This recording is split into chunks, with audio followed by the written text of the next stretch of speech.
বাংলাদেশের অন্তর্বর্তী সরকারের প্রধান উপদেষ্টা অধ্যাপক মোহাম্মদ ইউনূস পদত্যাগ করেছেন। রাষ্ট্রপতি মোহাম্মদ শাহাবুদ্দিনের কাছে আজ তিনি পদত্যাগপত্র জমা দেন। আমাদের এই সরকারের প্রধান উপদেষ্টা ডক্টর ইউনূস পদত্যাগ করবেন। একমত হবেন, কিন্তু কিছু অংশে একদম একমত হবে। তাই আমরা কি শব্দ দেখলাম? প্রধান উপদেষ্টা ডক্টর মোহাম্মদ ইউনূসের পদত্যাগের গুঞ্জনে টালমাটাল দেশের রাজনীতির মাঠ। অন্তর্বর্তী সরকারের প্রধান উপদেষ্টা ডক্টর মোহাম্মদ ইউনূসের পদত্যাগের গুঞ্জন সামনে আসার পর আরও টালমাটাল হয়ে উঠেছে রাজনীতির মাঠ। প্রধান উপদেষ্টা ডক্টর মোহাম্মদ ইউনূসের পদত্যাগের গুঞ্জনে অস্থিরতা বিরাজ করছে দেশের রাজনৈতিক অঙ্গনে। আসসালামু আলাইকুম প্রিয় দর্শক, এতক্ষণ শুনছিলেন সংবাদ শিরোনাম, এবার শুনবেন বিস্তারিত। দর্শক শ্রোতা, বিস্তারিত ভিডিওতে যাওয়ার আগে ছোট্ট একটি রিকোয়েস্ট, সেটি হলো যারা এমন নিত্য নতুন আপডেট খবরগুলো দেখতে পছন্দ করেন তারা অবশ্যই চ্যানেলটি সাবস্ক্রাইব করে আমাদের সাথে থাকবেন। দর্শক শ্রোতা, তাই আর বেশি কথা না বাড়িয়ে চলুন বিস্তারিত ভিডিও দেখে আসি। আমাদের এই সরকারের প্রধান উপদেষ্টা ডক্টর মোহাম্মদ ইউনূসের প্রতি আমাদের সম্মান, ভালোবাসা, শ্রদ্ধা আছে। তার প্রতি আমাদের আস্থা বিশ্বাসের ঘাটতি তৈরি হয় নাই, কিন্তু যেহেতু কিছু কিছু উপদেষ্টার কর্মকাণ্ড নিয়ে প্রশ্ন উঠেছে, এমনকি গতকালকেও এই যে রাতভর যে গুজব এবং বিভ্রান্তি ছড়ানো হলো ডক্টর ইউনূস পদত্যাগ করবেন, তিনি এগুলো তার ভালো লাগছে না। এইটা আমরা যতদূর জানি অল্প সময়ের মধ্যে জাতীয় নেতা হয়ে ধরাকে সরা জ্ঞান মনে করে আমাদের কিছু ছাত্র নেতৃবৃন্দ আইন শৃঙ্খলা পরিস্থিতির তোয়াক্কা না করে গায়ের জোরে থানা থেকে লোক ছাড়িয়ে আনতে যায়, অমুক বাসা ঘেরাও করতে যায়, এই করে সেই করে সচিব হটাও, ডিসি হটাও, এসপি হটাও, এই ধরনের যে একটা নৈরাজ্যকর পরিস্থিতি তৈরি করেছে। প্রধান উপদেষ্টা ওই সমস্ত তরুণ নেতৃবৃন্দকে ডেকে বলেছে, তোমরা সংযত হও। সেই জাতীয় ঐক্য এবং সংহতির মধ্য দিয়ে এই অন্তর্বর্তীকালীন সরকার গঠিত হয়েছে, সেখানে এই কতিপয় ছাত্র যুবক তরুণরা জাতীয় ঐক্য এবং সংহতির বিনষ্ট করে নানান ধরনের বক্তব্য এবং কর্মকাণ্ডের মাধ্যমে একটি বিভাজন তৈরি করছে, বিদ্বেষ ছড়াচ্ছে। জামাত, রাজাকার, অমুকে বাংলা স্যার, অমুক দল, এই করে এই সমস্ত একটা বিভ্রান্তিকর পরিস্থিতি তৈরি করেছে, যার ফলে রাজনীতির মাঠ কিছুটা উত্তপ্ত হয়েছে।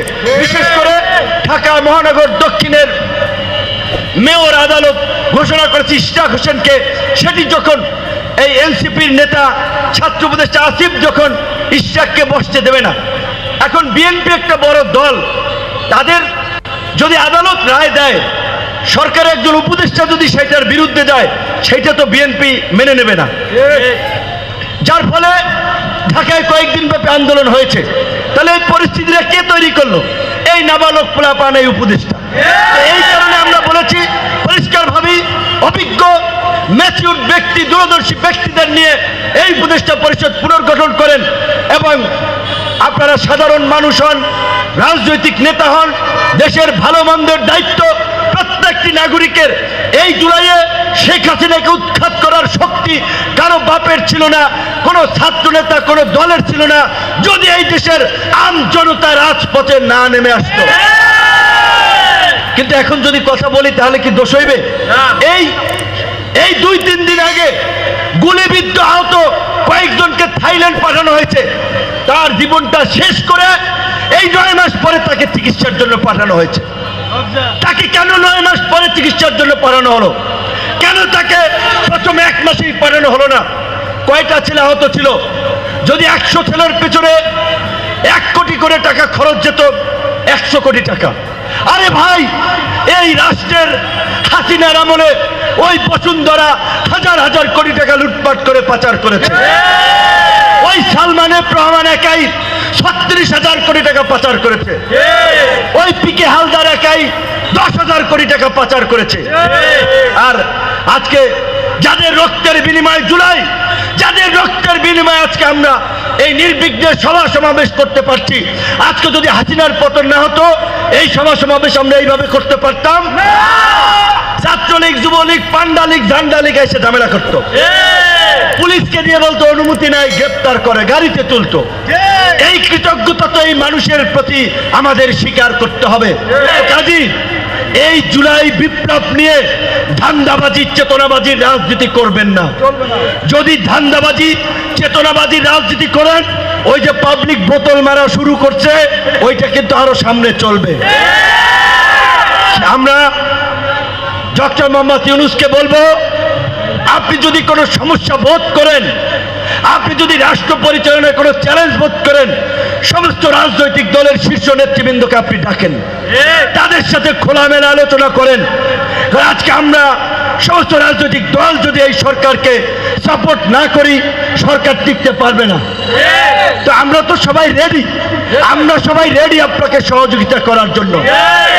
আল্লাহর রাস্তে এই সমস্ত নাবালক পোলাপানের পাল্লায় পইরা আপনি জনগণ এবং রাজনৈতিক দল থেকে দূরে সরে যাবেন না। প্রধান উপদেষ্টা ডক্টর মোহাম্মদ ইউনূসের পদত্যাগের গুঞ্জনে অস্থিরতা বিরাজ করছে দেশের রাজনৈতিক অঙ্গনে। দেশের বর্তমান টালমাটাল পরিস্থিতি, এই গুঞ্জন আতঙ্ক ছড়িয়েছে রাজনীতিবিদ থেকে শুরু করে সাধারণ জনগণের মাঝেও। কিন্তু কি হবে বর্তমান পরিস্থিতিতে যদি সত্যিই পদত্যাগ করেন ডক্টর ইউনূস? কোন সংকটে পড়বে বাংলাদেশ? বিস্তারিত আরিফ হাসানের প্রতিবেদনে। চরম রাজনৈতিক সংকটে বাংলাদেশ। তীব্র রাজনৈতিক চাপ, হতাশা আর ক্ষোভ থেকে পদত্যাগের ভাবনা ভেবে নিয়েছেন অন্তর্বর্তী সরকারের প্রধান উপদেষ্টা প্রফেসর মোহাম্মদ ইউনূস। এই খবরে দেশ জুড়ে নতুন করে উদ্বেগের সৃষ্টি হয়েছে।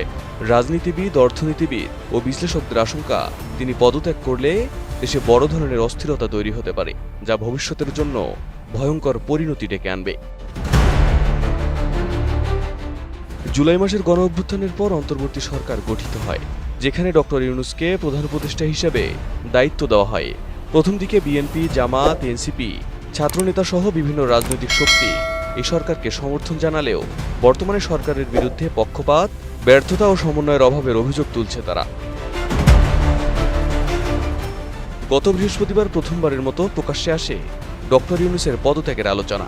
এরপর থেকে দেশের রাজনৈতিক পরিস্থিতি দ্রুত পরিবর্তনের দিকে এগোতে শুরু করে। তবে দেশের বর্তমানে অস্থির রাজনৈতিক পরিস্থিতিতে ডক্টর ইউনূস পদত্যাগ করলে দেশ যেসব সংকটের মুখে পড়বে, সেই সম্ভাবনার কথা তুলে ধরেছে দেশের জাতীয় দৈনিক যুগান্তর। যুগান্তরকে দেওয়া সাক্ষাৎকারে বিশিষ্ট অর্থনীতিবিদ অধ্যাপক ডক্টর মাহবুবুল্লাহ মনে করেন, এই মুহূর্তে প্রধান উপদেষ্টা পদত্যাগ করলে তা দেশের জন্য ভয়াবহ পরিস্থিতির জন্ম দিতে পারে। তার ভাষায়, এই সংকট থেকে বেরিয়ে আসার মতো রাজনৈতিক প্রস্তুতি ও কাঠামো দেশে এখনও গড়ে ওঠেনি। এর সুযোগ নিয়ে বাইরের শক্তি, বিশেষ করে ভারতীয় আধিপত্যবাদ, দেশের রাজনীতিকে অস্থিতিশীল করার ষড়যন্ত্রে লিপ্ত হতে পারে। সুশাসনের জন্য নাগরিক সুজনের সম্পাদক ডক্টর বদিউল আলম মজুমদারও একমত।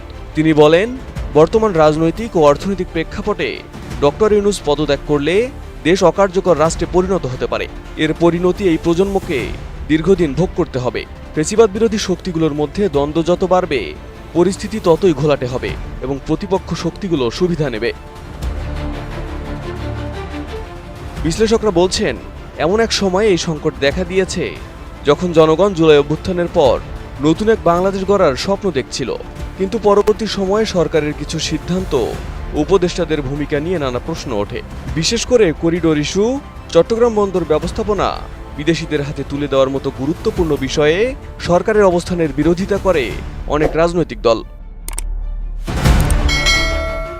ঢাকা বিশ্ববিদ্যালয়ের রাষ্ট্রবিজ্ঞান বিভাগের অধ্যাপক কাজী মোহাম্মদ মাহবুবুর রহমান মনে করেন, রাজনৈতিক দলগুলোর সঙ্গে সরকারের দূরত্ব, উপদেষ্টাদের একাংশের মনোভাব পরিস্থিতিকে জটিল করে তুলেছে। তার মতে, যেসব নিরপেক্ষ উপদেষ্টারা পূর্ববর্তী ফ্যাসিস্ট শাসনামলে নীরব ছিলেন, তারা বর্তমান সরকারের কার্যক্রমকে বিশ্বাসযোগ্যতা দিতে পারছেন না। রাজনৈতিক মহলের অভিমত, পরিস্থিতি এখন এমন মোড় নিয়েছে যেখানে দোষ দায় নির্ধারণ নয়, বরং সমাধানের পথে একযোগে এগিয়ে যাওয়াই জরুরি। ডক্টর ইউনূসের পদত্যাগ যদি বাস্তবে রূপ নেয়, তাহলে তা শুধু সরকারের জন্য নয়, দেশের জন্য একটি ভয়াবহ ঝুঁকির নামান্তর হবে বলে মনে করছেন সবাই। উত্তেজনা বাড়ছে দেশের রাজনৈতিক অঙ্গনে। অন্তর্বর্তী সরকারের প্রধান উপদেষ্টা ডক্টর মোহাম্মদ ইউনূসের পদত্যাগের গুঞ্জন সামনে আসার পর আরও টালমাটাল হয়ে উঠেছে রাজনৈতিক মাঠ। কিন্তু এই খবরে কি বলছে দেশের রাজনৈতিক দলগুলো? বিস্তারিত আরিফ হাসানের প্রতিবেদনে। বাংলাদেশের রাজনৈতিক অঙ্গনে একের পর এক নাটকীয় পরিবর্তনের মধ্যে সবচেয়ে আলোচিত গুঞ্জন এখন অন্তর্বর্তী সরকারের প্রধান উপদেষ্টা অধ্যাপক ডক্টর মোহাম্মদ ইউনূসের পদত্যাগ ভাবনা। এই গুঞ্জন ঘিরে দেশের রাজনীতিতে নতুন করে উত্তাপ ছড়িয়েছে। প্রতিক্রিয়া জানাচ্ছেন বিভিন্ন রাজনৈতিক দলের শীর্ষ নেতা থেকে শুরু করে সাধারণ মানুষও। বৃহস্পতিবার সন্ধ্যায় জাতীয় নাগরিক পার্টির আহ্বায়ক নাহিদ ইসলাম রাষ্ট্রীয় অতিথি ভবন যমুনায় ডক্টর ইউনূসের সঙ্গে সাক্ষাৎ করেন। বিবিসি বাংলাকে দেওয়া বক্তব্যে তিনি জানান, পদত্যাগের সম্ভাবনার খবর জানতে পেরেই তিনি এই সাক্ষাতের উদ্যোগ নেন। প্রধান উপদেষ্টার পদত্যাগের ভাবনার খবর প্রকাশে আসলে সন্ধ্যায় বিএনপি এক সংবাদ সম্মেলনে অন্তর্বর্তী সরকারের বিতর্কিত উপদেষ্টাদের অপসারণের দাবি তোলে। বিএনপির স্থায়ী কমিটির সদস্য খন্দকার মোশাররফ হোসেন জানান, সরকারের ভাবমূর্তি রক্ষায় বিতর্কিত উপদেষ্টাদের অপসারণ জরুরি।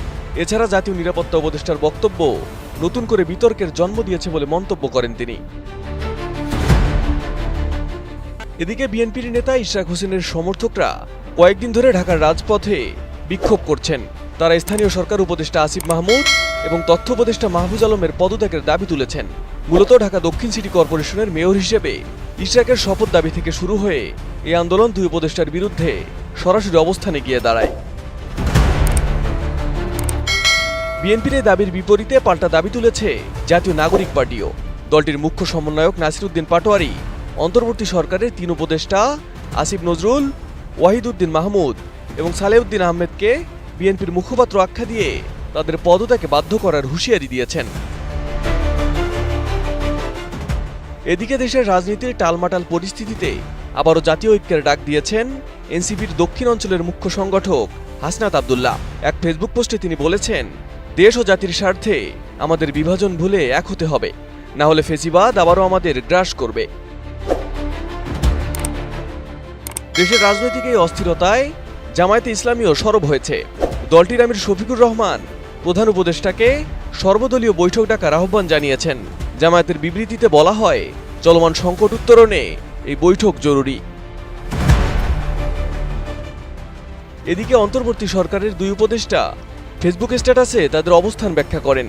চলমান এই অস্থিরতায় আক্ষেপ প্রকাশ করে আসিফ মাহমুদ লিখেছেন, বিএল নর্থ ও দিল্লি জোটভুক্ত হয়ে যে কুমির ডেকে আনছেন তা আপনাদেরকেই খাবে।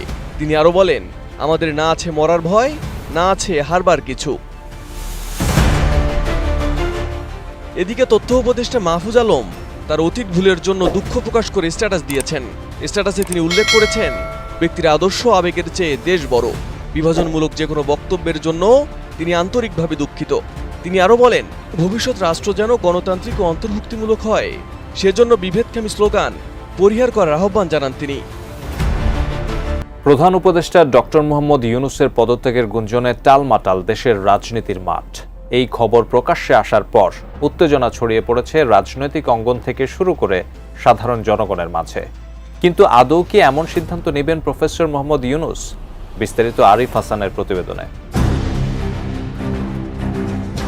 দেশের চলমান রাজনৈতিক অস্থিরতা, আন্দোলন আর বিভিন্ন দাবি দেওয়ায় অতিষ্ঠ হয়ে পদত্যাগের ভাবনা ভেবেছেন অন্তর্বর্তী সরকারের প্রধান উপদেষ্টা ডক্টর মোহাম্মদ ইউনূস। এই খবরে টালমাটাল হয়ে পড়ে দেশের রাজনৈতিক অঙ্গন। তবে তিনি আদৌ পদত্যাগ করবেন কিনা সে বিষয়ে এবার স্পষ্ট বার্তা দিয়েছেন প্রধান উপদেষ্টার আইসিটি বিষয়ক বিশেষ সহকারী ফয়েজ আহমেদ তৈয়ব। শুক্রবার এক ফেসবুক পোস্টে তিনি জানিয়েছেন, অধ্যাপক ডক্টর মোহাম্মদ ইউনূসের ব্যক্তিগতভাবে ক্ষমতার প্রয়োজন নেই, কিন্তু বাংলাদেশের শান্তিপূর্ণ গণতান্ত্রিক রূপান্তরের জন্য তার প্রয়োজন আছে। তিনি বলেন, প্রধান উপদেষ্টা পদত্যাগ করবেন না, বরং সরকারকে আরো গতিশীল, উপদেষ্টাদের আরো কার্যকর হতে হবে এবং দৃশ্যমান অগ্রগতি জনতার সামনে উপস্থাপন করতে হবে। সেই পোস্টে তিনি আরো উল্লেখ করেন, গণঅভ্যুত্থানের পরবর্তী সময়ে জনতার সম্মতিতে ক্ষমতায় এসে অধ্যাপক ইউনূস সফলতা দেখিয়েছেন। এটা জনগণের সামনে তুলে ধরতে হবে। বিশ্ব সম্প্রদায়ের কাছে ডক্টর ইউনূসের সম্মান ও গ্রহণযোগ্যতা রয়েছে উল্লেখ করে ফয়েজ বলেন, এ সম্মান রক্ষা করা আমাদের দায়িত্ব। রাজনৈতিক দলগুলোর সঙ্গে নিবিড় সংলাপের প্রয়োজনীয়তার কথা উল্লেখ করে তিনি বলেন, সরকারকে এখন থেকে নিয়মিতভাবে দলগুলোর মতামত জানতে হবে, বিচ্ছিন্নতা কাম্য নয়। পাশাপাশি সেনাবাহিনী রাজনীতিতে হস্তক্ষেপ করবে না বলেও তিনি মন্তব্য করেন। ডিসেম্বরের মধ্যে নির্বাচন সংক্রান্ত সেনাবাহিনী প্রধানের বক্তব্যের সমালোচনা করে তিনি বলেন, আজকের দুনিয়ায় কোনো সভ্য দেশের সেনাবাহিনী রাজনীতি করে না, তাই ডিসেম্বরের মধ্যে নির্বাচনের বক্তব্যে সেনাপ্রধান জুরিসডিকশনাল কারেক্টনেস রক্ষা করতে পারেননি বলে মন্তব্য করেন। তবে সেনাবাহিনীর প্রতি সম্মান ও আস্থার বিষয়টি বজায় রাখার উপর গুরুত্ব আরোপ করেন ফয়েজ আহমেদ। আগামী নির্বাচনের সম্ভাব্য সময়কাল সম্পর্কে তিনি জানান, দরকারি প্রস্তুতি শেষ করে নির্বাচন এপ্রিল মের মধ্যে অনুষ্ঠিত হবে। নির্বাচনের নির্ধারিত তারিখ ঘোষণার ইখতিয়ার শুধুমাত্র ডক্টর ইউনূসের, অন্য কেউ তা হাইজ্যাক করতে পারবে না। জুলাই আগস্ট মাসে গণঅভ্যুত্থানের 1 বছর পূর্তি উদযাপন এবং সেই সময়ের মধ্যেই সাবেক প্রধানমন্ত্রী শেখ হাসিনার বিরুদ্ধে প্রথম রায়ের ঘোষণা আসবে বলেও আশা প্রকাশ করেন তিনি। সেই সাথে স্ট্যাটাসের শেষ অংশে তিনি বলেন, ইনশাআল্লাহ আমরা হারবো না, আমাদের হারানো যাবে না। সবাই একমত হবেন, কিন্তু কিছু অংশে একদম একমত। তাই আমরা কি শব্দ দেখলাম? বাংলাদেশের অন্তর্বর্তী সরকারের প্রধান উপদেষ্টা অধ্যাপক ডক্টর মোহাম্মদ ইউনূস পদত্যাগ করতে পারেন এমন খবর পেয়ে সাথে সাথে তার কাছে ছুটে যান জাতীয় নাগরিক পার্টির আহ্বায়ক নাহিদ ইসলাম। গিয়ে তার মতিগতি বোঝার চেষ্টা করেন। ঘটনা অনেকটাই সত্য। প্রধান উপদেষ্টা বর্তমান রাজনৈতিক পরিস্থিতিতে দেশ চালাতে পারবেন না বলেই মনে করছেন।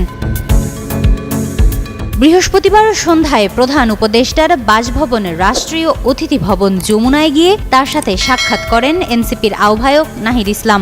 সেখান থেকে বের হয়ে গোটা পরিস্থিতি নিয়ে বিবিসি বাংলাকে সাক্ষাৎকার দিয়েছেন তিনি। বলেছেন, দেশের চলমান পরিস্থিতিতে স্যারের পদত্যাগের একটা খবর শোনেন।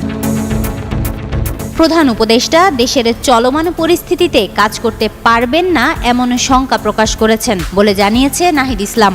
জানান, ডক্টর ইউনূস বলেছেন, আমি যদি কাজ করতে না পারি, যে জায়গা থেকে তোমরা আমাকে আনছিলা একটা গণ অভ্যুত্থানের পর দেশের পরিবর্তন সংস্কার, কিন্তু যে পরিস্থিতি, যেভাবে আন্দোলন বা যেভাবে আমাকে জিম্মি করা হচ্ছে, আমি তো এভাবে কাজ করতে পারবো না। এতেই অনেকটা স্পষ্ট হয়ে যায় বর্তমান দেশের রাজনৈতিক পরিস্থিতিতে স্বাভাবিকভাবে দেশ চালাতে পারছেন না, ফলে পদত্যাগের বিষয়ে ভাবছেন।